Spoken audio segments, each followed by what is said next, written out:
आज की वीडियो में हम बात करेंगे संविधान के आर्टिकल 80 के बारे में, जिसकी की हेडिंग है composition of council of states, यानी राज्यसभा की संरचना।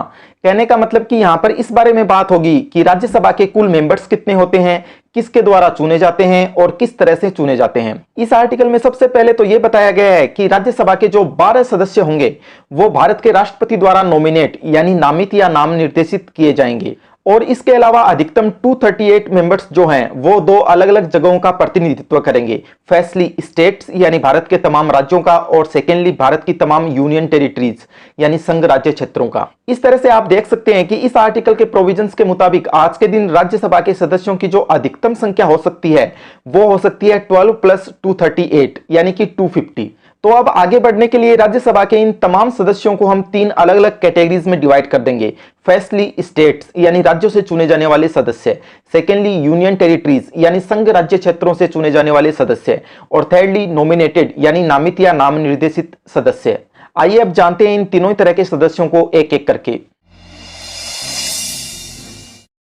भारत के किस राज्य से राज्यसभा के कितने मेंबर चुने जाएंगे, इसका जवाब हमें मिलता है 4th शेड्यूल यानी चौथी अनुसूची में। असल में चौथी अनुसूची में भारत के तमाम राज्यों में राज्यसभा की कितनी सीटें हैं इसकी पूरी लिस्ट दी हुई है। इस अनुसूची के प्रोविजंस के मुताबिक भारत में राज्यसभा की सबसे ज्यादा 31 सीट्स उत्तर प्रदेश में है। इस एक पर्टिकुलर आंकड़े से आप आसानी से अंदाजा लगा सकते हैं कि जिस राज्य की जितनी ज्यादा पॉपुलेशन या जनसंख्या होगी उस राज्य की राज्यसभा की सीटों की संख्या भी उतनी ही ज्यादा होगी।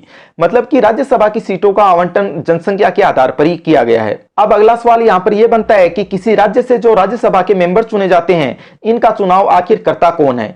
तो इसका जवाब यह है कि संबंधित राज्य की जो लेजिस्लेटिव असेंबली या विधानसभा होती है उसके जो तमाम इलेक्टेड मेंबर्स यानी निर्वाचित सदस्य होते हैं वही राज्यसभा के मेंबर्स का चुनाव करते हैं। सिंपल लैंग्वेज में बोलूं तो एक राज्य के जो एमएलएज या विधायक होते हैं वही राज्यसभा के सदस्यों का चुनाव करते हैं।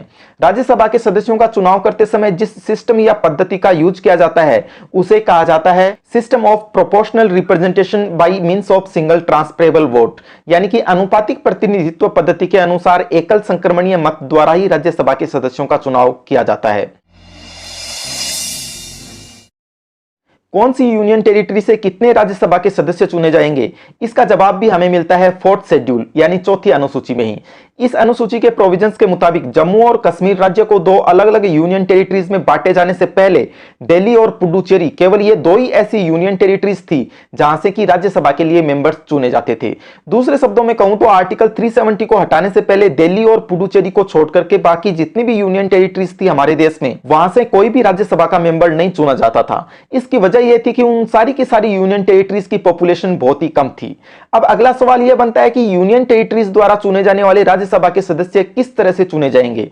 तो यह सब कुछ डिसाइड करने का अधिकार दिया गया है हमारी पार्लियामेंट को, यानी कि हमारी पार्लियामेंट ही कानून बनाकर यह डिसाइड करेगी कि यूनियन टेरिटरीज से राज्यसभा के जो सदस्य चुने जाएंगे वो किस तरह से चुने जाएंगे। इस आर्टिकल के प्रोविजंस के मुताबिक राष्ट्रपति द्वारा जो 12 सदस्य राज्यसभा में नॉमिनेट यानी नामित या नाम निर्देशित किए जाएंगे वो इस तरह के लोग होंगे जिन्हें कि इन 4 फील्ड में से किसी एक में किसी तरह का स्पेशल नॉलेज और प्रैक्टिकल एक्सपीरियंस यानी विशेष ज्ञान या व्यवहारिक अनुभव हो।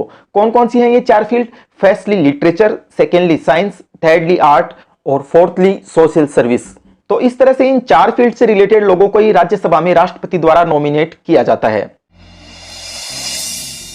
इस आर्टिकल से रिलेटेड जो अंतिम बात आपको ध्यान में रखनी है वो ये है कि आज के दिन राज्यसभा के सदस्यों की कुल संख्या 250 नहीं बल्कि केवल 245 ही है।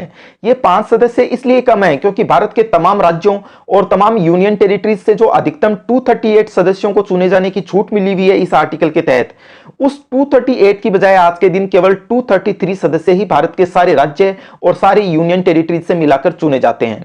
इस तरह से 233 में राष्ट्रपति द्वारा नॉमिनेट किए जाने वाले 12 सदस्यों को जोड़ें तो फिर टोटल आता है केवल 245।